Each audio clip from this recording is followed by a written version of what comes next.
आंवला नवमी के दिन कि शंकर भगवान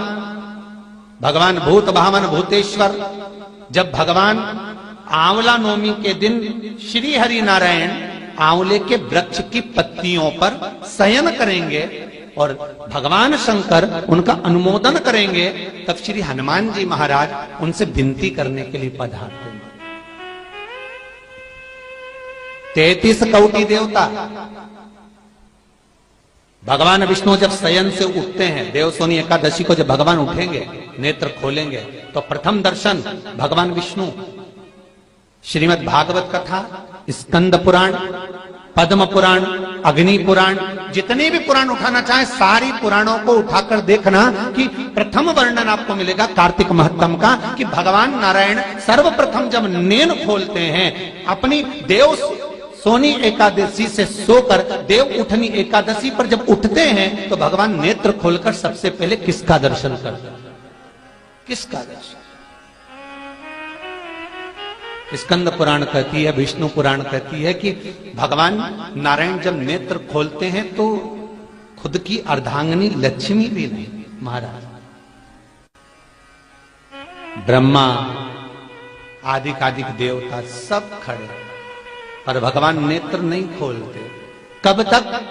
जब भगवान शंकर अपने ही मुख से भगवान श्री हरि का गुणगान नहीं गाते, डमरू का नाद नहीं। आंवला नवमी का आप लोग साधना करते होंगे। जब कार्तिक के महीने में आंवला नवमी का व्रत आता है तो जो उपास नहीं भी रखते हो, जो पूजन नहीं भी करते हो, उनसे मेरा निवेदन है कि स्कंद पुराण में कार्तिकेय के पावन चरित्र में स्कंद पुराण में स्पष्ट किया गया, और कल्याण का कार्तिक खंड पढ़िएगा, कभी योग लगे तो गीता प्रेस गोरखपुर का कार्तिक खंड पढ़िए, आप पढ़ेंगे तो उसमें मिलेगा आपको कि आंवला नवमी के दिन आंवले के पेड़ के नीचे घी का दिया लगाकर मध्याह्न से पहले दोपहर के 12 बजे से पहले आंवले के पेड़ के नीचे आंवला नवमी के दिन कार्तिक के महीने में स्कंद पुराण कहती है जो घी का दिया लगाकर पूजन कर कर अपना पल्लू पसार कर आंवले के वृक्ष की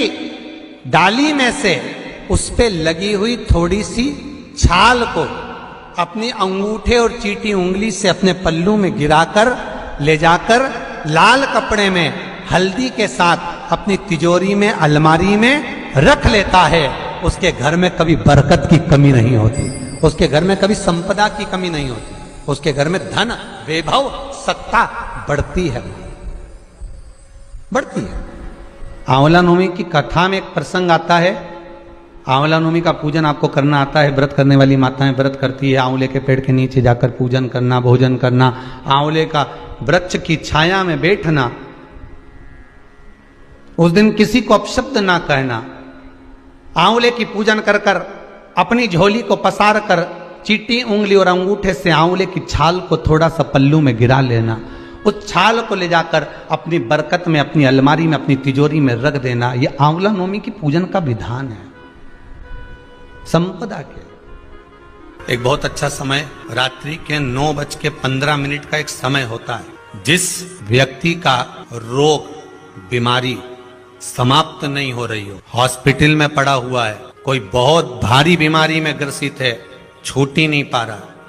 तो रात्रि को 9:15 पर किसी भी दिन शंकर भगवान के शिवलिंग का, जो तुम्हारे घर में शंकर जी विराजमान हो उसका, या शंकर जी के मंदिर में जाकर शंकर जी का थोड़ा सा जल, उसमें थोड़ा सा आंवला पड़ा हुआ, मतलब आंवले के पानी से शंकर का अभिषेक पूजन कर लीजिए।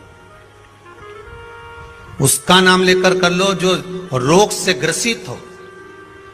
1 दिन 2 दिन 3 दिन करोगे, वो हॉस्पिटल से छुट्टी करके आ जाएगा, उसका रोग समाप्त हो। आंवले के वृक्ष के नीचे स्कंद पुराण में भी है, कार्तिक महीने में आंवला नवमी